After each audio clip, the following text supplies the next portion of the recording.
योग आरोग्य चैनल में आपका फिर से स्वागत है। आज हम पातंजल योग दर्शन के सूत्र नंबर 13 को समझेंगे कि इसमें महर्षि पतंजलि जी ने क्या कहा है।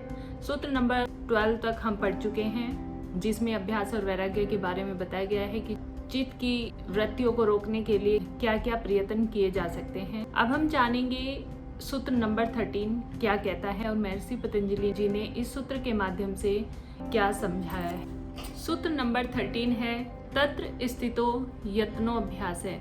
इसका अर्थ है कि इन दोनों मीन्स अभ्यास और वैराग्य में से चित्त की स्थिरता के लिए मीन्स मन की चंचलता को रोकने के लिए बार बार प्रयत्न करना ही अभ्यास है। इस सूत्र के माध्यम से महर्षि पतंजलि जी अभ्यास के बारे में वर्णन कर रहे हैं कि अभ्यास क्या है और कैसे अभ्यास किया जाता है। महर्षि पतंजलि जी कहते हैं कि इस मन को एक जगह पर रोकने के लिए बार बार जो प्रयत्न किया जाता है उसी को अभ्यास कहते हैं। हमारा मन बहुत ही चंचल है, एक सेकंड के लिए भी एक जगह पर नहीं रुकता है। मान लीजिए आप बैठे इंडिया में है और मन से आप पूरे विश्व के किसी भी कोने का चक्कर लगा कर आ सकते हैं। मन इतना चंचल है।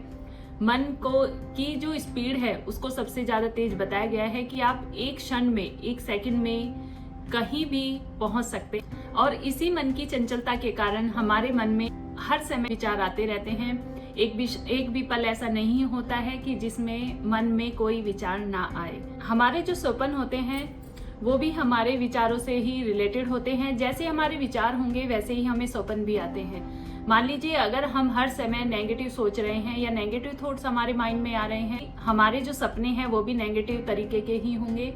और अगर हम पॉजिटिव हैं, हम पॉजिटिव सोच रहे हैं, हमारे विचार पॉजिटिव हैं, तो हमारे स्वप्न भी पॉजिटिव होंगे। यही डिफरेंस होता है, कुछ लोगों को अच्छे स्वप्न आते हैं और कुछ लोगों को गलत स्वप्न आते हैं। ये हमारे विचार के ऊपर ही डिपेंड करता है।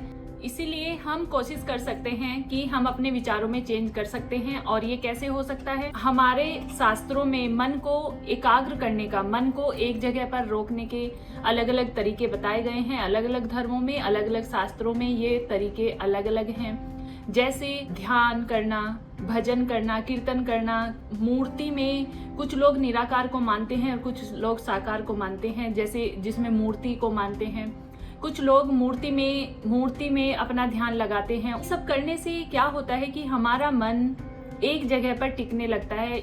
जब हम बार बार कोशिश करते हैं तब हमारा मन एक जगह पर टिकने लगता है। इसमें समय भी काफी लग जाता है। ये डिपेंड करता है कि हमारा अभ्यास किस तरीके का है। मान लीजिए मन हमारा ज्यादा चंचल, हमारा मन इतना चंचल होता है कि जितना आप इसे रोकने की कोशिश करेंगे उतना ही उसी की तरफ भागता है। आप एग्जाम्पल के लिए ऐसे देख सकते हैं, मान लीजिए आपका व्रत है, आप डेली भले ही कम खाना खाते हैं, लेकिन अगर जिस दिन आपका व्रत होगा उस दिन आपको भूख भी ज्यादा लगेगी और खाने की तरफ बार बार आपका मन खाने की तरफ ही भागेगा, क्योंकि ये मन का स्वभाव है, मन का नेचर है। इसीलिए जितना आप अपने विचारों को रोकने की कोशिश करेंगे उतने ही ज्यादा मन में विचार आएंगे। इसलिए विचारों को रोकने की कोशिश नहीं की जाती। मन को एकाग्र करने का हम कौन सा तरीका अपना रहे हैं ये उस पर डिपेंड करता है। आज हमने जाना अभ्यास के बारे में, जो सूत्र नंबर 13 में महर्षि पतंजलि जी ने समझाया है। स्टूडेंट्स, अगर आपके मन में कोई कंफ्यूजन है, कोई बात समझ नहीं आई है, आप मुझे कमेंट कर सकते हैं। आपका जो भी क्वेश्चन है मैं आपको उसका रिप्लाई करने की कोशिश करूंगी। और भी कोई चीज आप समझना चाहते, किसी भी टेक्स्ट बुक में जो योग में पढ़ाई जाते हैं, जो भी टेक्स्ट बुक है, आप कुछ भी समझना चाहते हैं, आप मुझे कमेंट बॉक्स में मैसेज कर सकते हैं। आप इस चैनल पर नए हैं, चैनल को सब्सक्राइब कर लें, वीडियो को लाइक करें। इस चैनल के माध्यम से आपको डेली ऐसे ही यूजफुल कंटेंट मिलते रहेंगे। ऑथेंटिक नॉलेज है वही आप तक पहुंचेगी।